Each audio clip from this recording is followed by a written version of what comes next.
มอยซุงค่ะมื้อนี้เป็นวันที่30เดือนธันวาคมที่เก้าปี2025เป็นวันอังคารในตอนนี้ข่าวใส่หมอหอมเดออนออพี่น้องค่ะมารับถอมด้วยข่าวเงาได้ก็มีแม่เฒ่าก็นึงค่ะเอาอายุอาซัก80ปลายยาวถูกยาก้นให้ลมเข้ามาตีในเฮือนเสียวก็ขึงอังกั้นจันเหลือสินั้นก็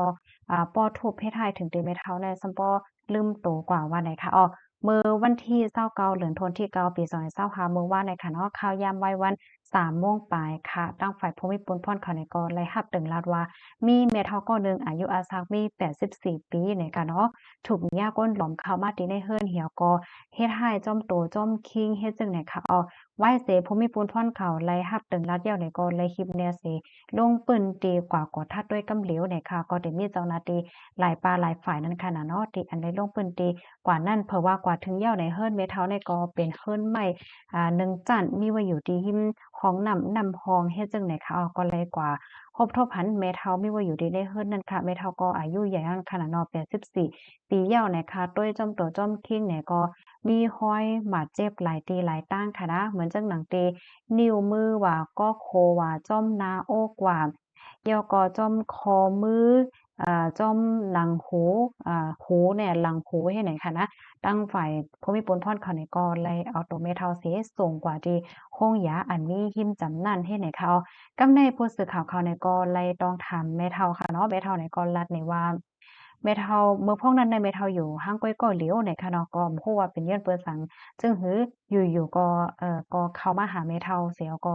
มาเฮ็ดดีแม่เฒ่าเฮ็ดจังได๋นั่นค่ะน่ะแม่เฒ่าในต้อนยามหันหน้าก้นก็ในเสปอกในค่ะนะ อันที่มันมาหาเม็ดเท่าได้เป็นข้าวยามกลางคืนลึกค่ะเนาะ10โมงต่อถึง11โมงเจ้าไหนเนี่ยค่ะมันลาต่อเม็ดเท่าได้เป็นภาษาเขมรเนี่ยค่ะว่าเม็ดเท่าก็ถ่อมอำป้อไข่คู่ที่ป่องมันนั่นขนาดนะมันไหนก็มาเฮ็ดดีเม็ดเท่าค่ะขึงกั้นจันเม็ดเท่าให้ไหน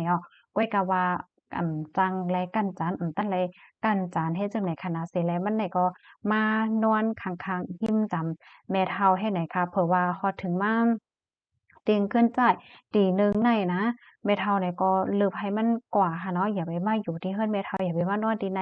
สองสิ่งเฮ็ดจังได๋นั่นน่ะก้อยก็ว่ามันจ่ายก็ย่อมกว่าเฮ็ดไหนค่ะเนาะมันแต่ก็ครึงได้มากันจันแม่เฒ่าอยู่ติๆค่ะแม่เฒ่าก็รัดว่าอย่าไปมากันจันแม่เฒ่าแม่เฒ่าเนี่ยแก่แล้วเฒ่าเย้าว่าซังว่าเฮ็ดจังได๋นั่นน่ะเนาะมันก็มา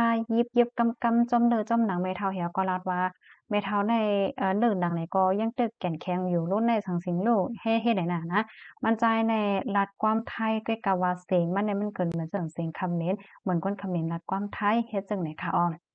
เกี่ยวเลยลองในก้นอยู่หิ้มกินจำคะเนาะก็ใครในว่าแม่เฒ่าในอยู่จ้อมลูกจ้ายนั่นน่ะก้อยก็ว่าลูกจ้ายจำกว่าเหตุการณ์ไหนคะเมื่อกูบอกได้ก็แม่เฒ่าได้เพราะว่าอยู่ไว้ดีเฮิรนทั้งก้อยก็เหลียวแหนมใจค่ะก็ได้ปิกพักตูได้คัดซ้ออยู่ตาเสเฮ็ดจังไหนคะเนาะก้นอยู่หิ้มกินจำเขาลัดว่า อันหิมห้อมเจอในกำหิมห้อมเจออันเขาอยู่ในคณะก็ได้มีเฮียงการก้นเมื่อคมตุมยามมาในใกล้ไปกว่าไปมาในค่ะว่าตอนเจ้าว่าตอนกลางค่ำว่าจังหวะเจ้าในเฮ็ดไหนคะไหว้หลังเสและรับรู้ข่าวจังไหนยก็เป็นอันตกอกตกใจ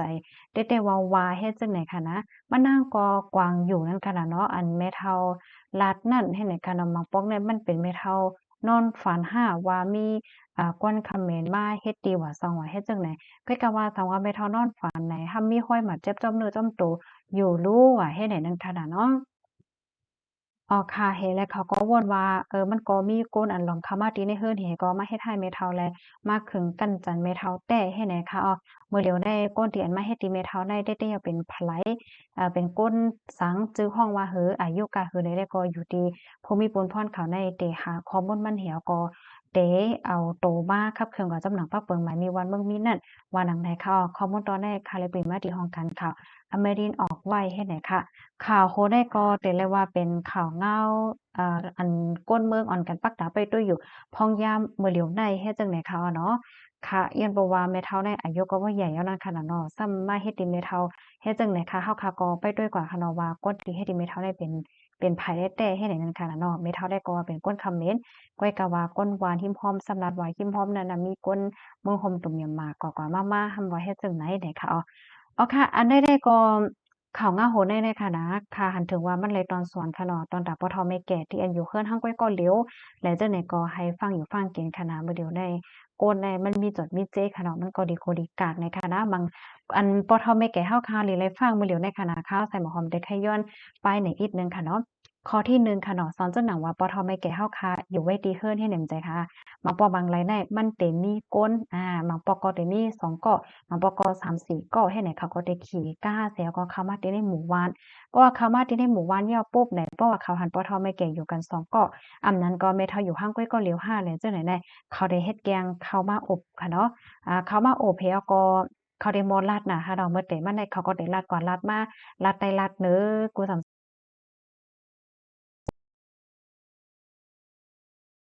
ว่าเขาลัดกว่าลัดมาเหยียบเขาก็เด็กแค่ว่าเมทัลจ้ำกำได้คาโลแน่เมทัลป้อเมทัลฮอดจุกเนี่ยจึงกาจุกมันได้ก็20 บาท30 บาทก็นั่นกุ้ยก็ว่ามันเตจังไรทีวีว่าตู้เย็นว่าพัดลมว่าสองสิ่งจึงในเฮ็ดในนั้นกันน่ะมันก็เพราะว่าหุ้มขึ้นด้านไหนก็ถามว่าได้ไรเต้ได้เสียก็จุกเมเต้เพราะว่าจุกยาวไหนก็